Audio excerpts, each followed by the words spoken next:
Olá, amigos da TV Cidade. Nós vamos tratar do assunto o direito dos pacientes de câncer ou patologia grave. Obrigado por ter aceitado o nosso convite, Dr. Alex. Muito obrigado, Gracília. É sempre bom retornar aqui na TV. Fazia até um tempo que eu não aparecia. E trazendo um tema polêmico, que vamos trazer conhecimentos gerais, que alguns já têm, mas alguns tópicos também que o pessoal não tem conhecimento sobre esse tema tão polêmico, como eu disse. Muito bem, doutor. Para nós fazer um bate-bola meio rápido, né? Eu trouxe vários questionamentos aqui, e aí o que a gente gostaria? De saber, em primeira mão, quais os direitos dos pacientes de SUS? Bom, em primeiro lugar, quando um cidadão ele quer buscar o serviço do Sistema Único de Saúde, ele tem dois locais. Primeiro no posto de saúde local e em segundo momento nos postos de emergência, caso a situação dele seja grave, certo? Dentre os direitos que tu falaste, já entrando num segundo questionamento, ele tem diversos direitos, entre ele o atendimento claro, preciso, ele tem direito a exames, medicamentos gratuitos, cirurgias, o que já é de notório saber da sociedade. Tá? Então esses básicos ali eu creio que todo cidadão já saiba, certo? É basicamente esses direitos que nós temos ali em vistas e que temos no dia a dia decorrente ali do Sistema Único de Saúde. Que são os pacientes do SUS. E quem tem um plano de saúde, doutor? Como é que funciona isso aí? Quem tem plano de saúde tem que recorrer diretamente ao seu plano, fazer os devidos requerimentos, fazer as devidas consultas. E um ponto interessante acerca do atendimento que tem que se ter, e agora especificamente do câncer, tá? Um tópico que tu falasses ali do direito dos pacientes do SUS, um dos direitos que vai ser falado posteriormente, a lei dos 60 dias, tá? Que ela é bem polêmica. Pode comentar, não, não tem problema. É justamente, entrando nesse assunto ali, a lei dos 60 dias, tá? Foi criada em 2012, certo? Todo paciente que vai lá no seu postinho de saúde, do seu bairro, e o médico, lá, o clínico, que verificar alguma alteração, alguma anomalia que possa ser considerado uma neoplasia maligna, vulgo câncer, tá? Ele vai encaminhar esse paciente para um oncologista, e esse oncologista, então, ele vai ou pegar já um hematologista, caso esse exame dê positivo, tá? Ou ele mesmo, se tiver essa especialização, vai tratar conjuntamente. E aonde entraria essa lei dos 60 dias?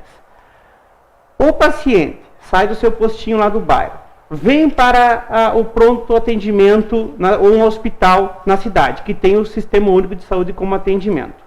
Verificado, através de laudo médico, laudo patológico, de que ele é portador, de que ele tem, melhor dizendo, a doença, a neoplasia maligna, o câncer, ele terá 60 dias por direito para iniciar o seu tratamento. E nesses 60 dias, se o prazo não for atendido, daí qual é o procedimento? Bom, aí nós temos a seguinte situação.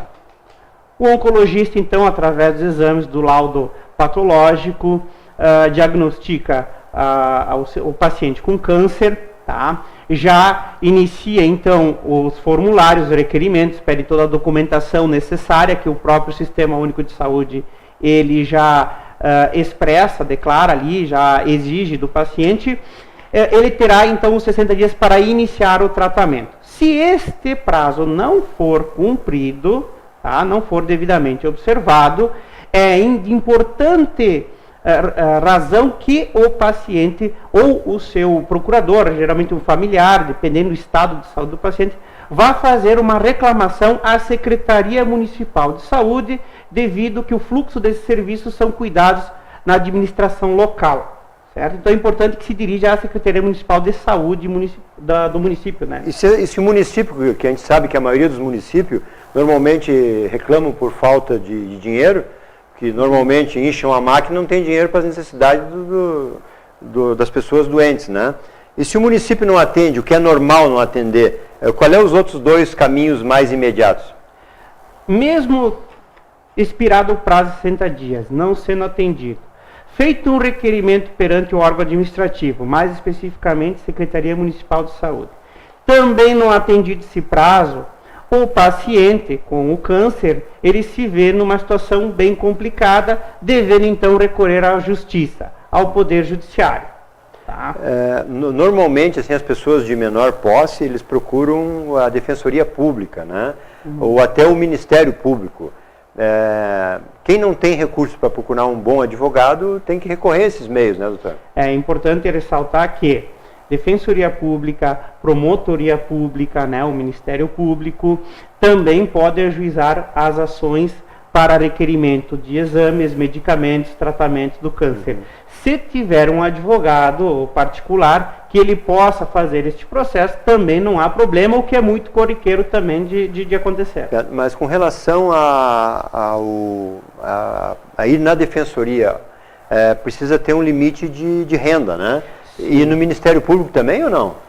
Geralmente não, a Defensoria ela atende as pessoas de menores condições financeiras, de carestia econômica a gente fala. As pessoas pobres no sentido da palavra. Mas que limite de salário familiar? Hoje, se bem me lembro, tem até 5 salários mínimos. Familiar, renda familiar. Renda familiar, Defensoria Pública. Promotoria Pública já não tem esse limite, certo? Mesmo uma pessoa de posses pode procurar o Ministério Público? Pode procurar o Ministério Público, não tem problema nenhum. Tá? Geralmente não acontece, porque eles têm o plano.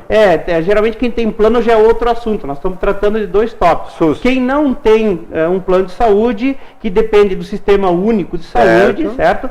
E quem tem plano de saúde já é outra questão, porque vai buscar, sim, diretamente no administrativo do plano, né? Do plano de seguro. E se esse não atende, procura um advogado. Porque normalmente quem tem um plano de saúde tem posse para pagar um advogado e fica acima do limite, né? Casos muito corriqueiros é o plano de saúde negar. Nega o quê? Eles geralmente tem que ter muita atenção.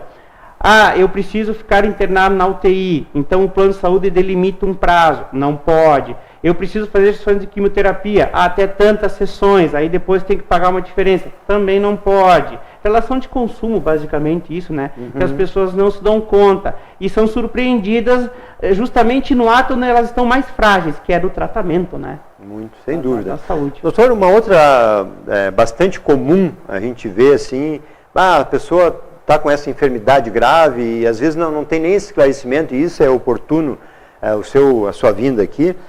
Que assim, e os direitos para receber o medicamento? Porque hoje a gente sabe que tem muitos medicamentos de ponta, que a gente até recentemente tomou conhecimento, medicamentos de R$5.000, uma caixa por mês, né? Ou até bem mais caro. Como é que se busca esses direitos através do SUS? Só para ressaltar, eu já tive casos de medicamentos de 77 mil mensal. Na verdade não era nenhum medicamento, eram vários medicamentos necessários para um tratamento que somavam R$77.000 mensais, na verdade. E durante quanto tempo? Indeterminado. Na verdade, o processo durou 9 meses, depois tivemos que trocar a medicação. O médico, na verdade, o oncologista achou por bem trocar. Então a gente está falando de quantias enormes. Perto de R$1 milhão. E isso o município pagou? Na verdade, no caso, tinha plano de saúde. Aí são 2 questões. Certo. Porque não há um valor. O que se tem hoje é uma tabela do qual a Agência Nacional de Saúde, ela delimita. Esse medicamento está ou não está no prontuário, na relação de medicamentos, melhor dizendo, fornecido pelo governo, pela administração pública, né? Tem que estar na lista ali, senão tá geralmente tem decisões judiciais de medicamentos não constantes na Agência Nacional de Saúde, de que se o médico achar que é o único tratamento que o paciente necessita e que pode ajudá-lo, o judiciário tem concedido, sim. Casualmente eu tive um caso que nem esse, que custava R$5.000 por mês, na família, né, uma parente nossa que custava R$5.000 por mês e o plano não quis pagar porque não constava nessa relação. Os advogados entraram e conseguiram incluir na relação, aí o plano teve que honrar. Né? Importante ressaltar que o médico, o oncologista, ele é de fundamental importância. Pro laudo? Porque pro laudo, é ele quem explica o CID, o histórico do tratamento. O que é o CID, doutor? O CID é a comunicado internacional da doença. Entendi. Né? que fala sobre o histórico do paciente, o que ele já usou, por que está chegando naquele tratamento, mesmo não sendo previsto na lista da Agência Nacional de Saúde, por que ele se faz necessário. Então, o médico é de extrema importância nesse momento. Muito bem, nós vamos fazer um pequeno intervalo e voltamos com um assunto muito polêmico com relação a câncer, que é a cirurgia estética pelo SUS. Hard Rock Café Gramado, planejado exclusivamente para você. O mais importante empreendimento turístico do estado está em Gramado, com várias atrações, loja de souvenir, pub, restaurante temático, centro de eventos, cozinha internacional e a mais importante memorabilia do mundo. Hard Rock Café Gramado, a marca que vai mudar o turismo brasileiro.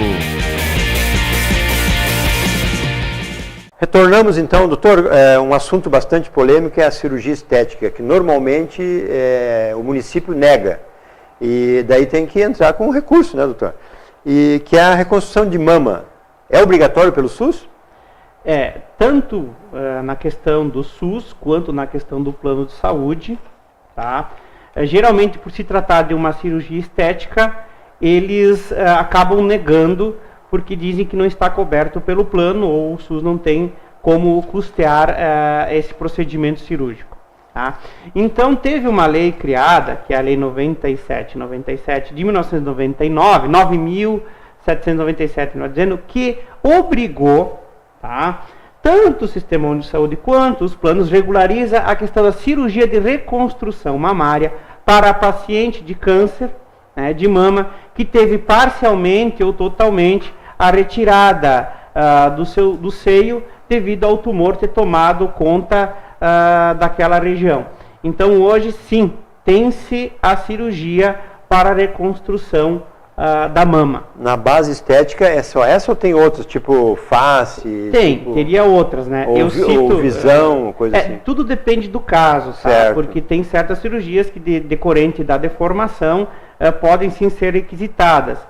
O que acontece, focando na cirurgia mamária, porque é um assunto também muito polêmico, tá? Hoje tem decisões judiciais que ajudam não só a reconstrução mamária, mas o seio que não foi afetado pelo tumor, também ele pode ser remodelado para trazer assimetria na estética da mulher. Porque você tem um seio reconstruído e o outro que não sofreu nenhum dano com o câncer, mas também vai ficar desigual, uma linguagem mais simples. E a Justiça tem concedido? Tem concedido. Outra questão importante, além de trazer assimetria, essa cirurgia... A simetria seria os dois ficar iguais. Os dois iguais, porque por óbvio que vai ter uma diferença, né? O reconstruído com o que não sofreu nenhuma patologia, certo? Essa cirurgia da reconstrução mamária, ela tende preferencialmente a ser feita juntamente com a cirurgia da retirada, tá? Agora, volto a dizer, o oncologista, o cirurgião plástico também é de fundamental importância. Se eles verificarem que por condições médicas não se pode fazer a cirurgia de retirada e reconstrução da mama no mesmo momento, é importante que a cirurgia seja feita o mais breve possível para também não dar um dano psíquico, moral para a paciente. Muito bem, doutor. Com relação a essa cirurgia estética, assim, tem acontecido muito, eles negam muito a justiça? É o que nós falamos no início. Por ser uma cirurgia estética, geralmente o plano de saúde, e aí que nós estamos enfrentando problemas mais frequentes, tem negado. No plano de saúde? No plano de saúde. O SUS tem acolhido com mais... O SUS até tem acolhido, tá? Olha só. Tem visto porque, por ser um sistema do governo, eles entendem isso. Já quando se fala em instituições privadas, eles já tendem a negar por diversos fundamentos, tá? E depois, por óbvio, é discutido, não que todos são negados, claro, mas a grande maioria, né? E tanto que na lei citada anteriormente, que fala da reconstrução mamária, eles não têm essa questão da cirurgia de assimetria. Isso são decisões judiciais inovadoras para que também se possa corrigir a igualdade entre aquele órgão, né? Muito bem. Vejam bem, ó, é um assunto, porque hoje, né, doutor, a gente sabe que na mulher é a mama e o ovário, né, o câncer assim mais comum, né? Maior causador. No homem é a próstata, né? É a próstata. E, então é bem comum isso aí, e é um assunto muito comentado. E eu acho que é um esclarecimento muito pertinente isso aí, porque a gente vê assim, às vezes as pessoas, eu tive um caso recente agora de um amigo que teve um familiar e ele não sabia de nada disso, né? De todos esses recursos que hoje o governo oferece, e que eu acho que é muito justo nisso aí, né? Os impostos é de todos, mas ninguém está livre de uma enfermidade que nem essa, né? Embora que as pessoas já tenham algum conhecimento e pelo fato de a gente estar só substancialmente falando desse assunto, sem adentrar nas nuances que temos, né? Na gama legislativa, isso. Acontece bem no momento mais de fragilidade do ser humano e ele fica desorientado. Então há necessidade de ter esses conhecimentos básicos. Eu sei que eu tenho esse direito, eu sei que eu posso reivindicar essa questão perante o judiciário, então que fale diretamente nos órgãos públicos como defensoria, promotoria, ou que fale com o seu advogado de confiança para ter uma orientação. Esta é a mensagem, que nós temos que buscar os direitos do cidadão, seja na saúde, na segurança, na educação. Temos que cobrar mais esses políticos que estão aí, porque se a gente não gasta o dinheiro nas coisas que são de direito, eles gastam com eles, né? Então, político no tempo antigo é tudo assim, é só venha a nós, vosso reino, eles nem depois de eleito nem querem saber.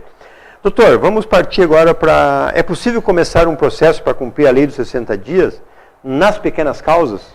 É outro tema muito debatido.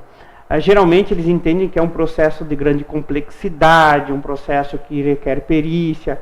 Muitas vezes, diante do laudo, pode sim ser ajuizado nos juizados especiais cíveis, ou vulgarmente conhecido como pequenas causas. Certo? Hoje tem o juizado da Fazenda Pública, que atende causas até 60 salários mínimos. Os juizados especiais civis estaduais atendem causas também de até 40 salários mínimos. Uma pergunta, esse dos 60 salários e dos 40 é coisa nova? Não, o juizado da Fazenda Pública foi criado há pouco tempo, ele já posterior, melhor dizendo, ao juizado especial civil, tá? Mas o juizado ele foi criado anteriormente para pegar situações mais simples. E com o passar dos anos, com o passar do avanço da tecnologia e dos ensinamentos do próprio juizado, tem-se que hoje ele pode pegar causas complexas como a solicitação de medicamentos. Porque o que a gente vê? A gente vê no dia a dia, assim, ó, quando fala em pequenas causas, fala em coisas assim, vamos dizer, de menor valor, né? Uma batida de carro, uma discussão de vizinho, uma coisa pequena. Isso não é uma coisa pequena, como o senhor comentou há pouco, doutor, causas de 1 milhão, causas de 100 mil reais, são valores substanciais, porque dependendo do orçamento de uma prefeitura, compromete até o pagamento de outras coisas, né? E abrindo um campo, também não é só a questão do câncer. Sim.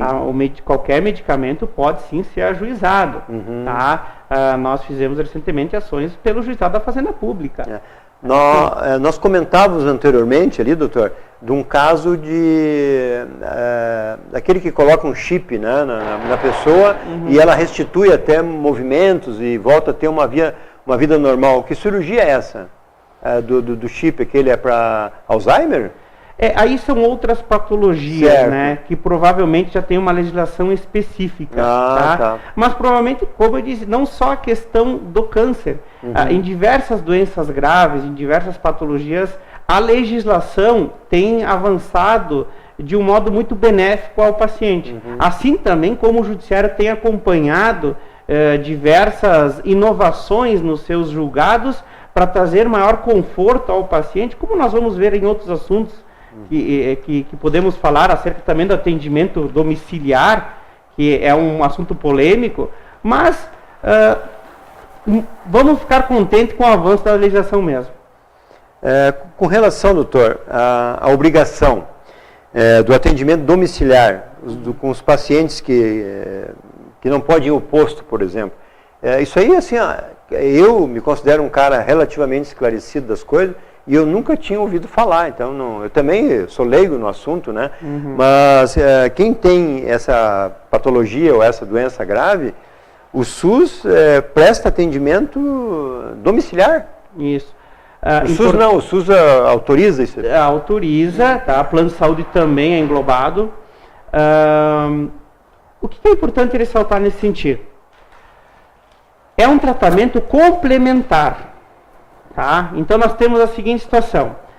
Os primeiros atendimentos, o paciente foi diagnosticado com câncer, fez a quimioterapia, fez a radioterapia, e ele precisa de um acompanhamento, mas ele não tem mais condições de estar no hospital. Ele vai ficar na sua residência. Ou até no posto, que não pode ir. Ou até no posto. Vai ficar acamado. Certo. Então, nessa questão, tem-se uma legislação que foi criada justamente para complementar e para salvaguardar o direito à saúde do paciente que não tem condições, ou por questões físicas, né, financeiras ou físicas, de se locomover diariamente ao posto local ou ao posto de emergência. Então ele pode sim ter esse atendimento domiciliar, que é um atendimento complementar, reiterando o assunto. Muito bem, vamos para mais um intervalo. O assunto é por demais pertinente, eu tenho certeza que os nossos telespectadores vão gostar desse programa.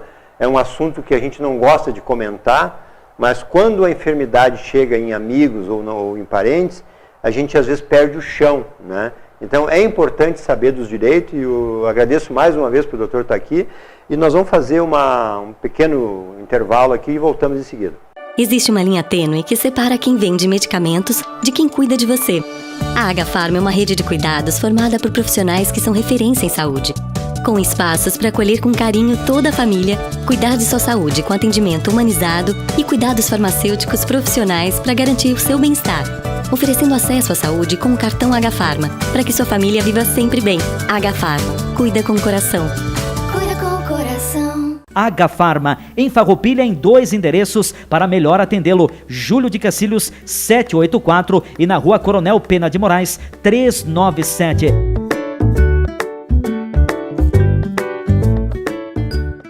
Doutor, então voltamos com uma questão muito, muito pertinente que pouca gente ouve falar.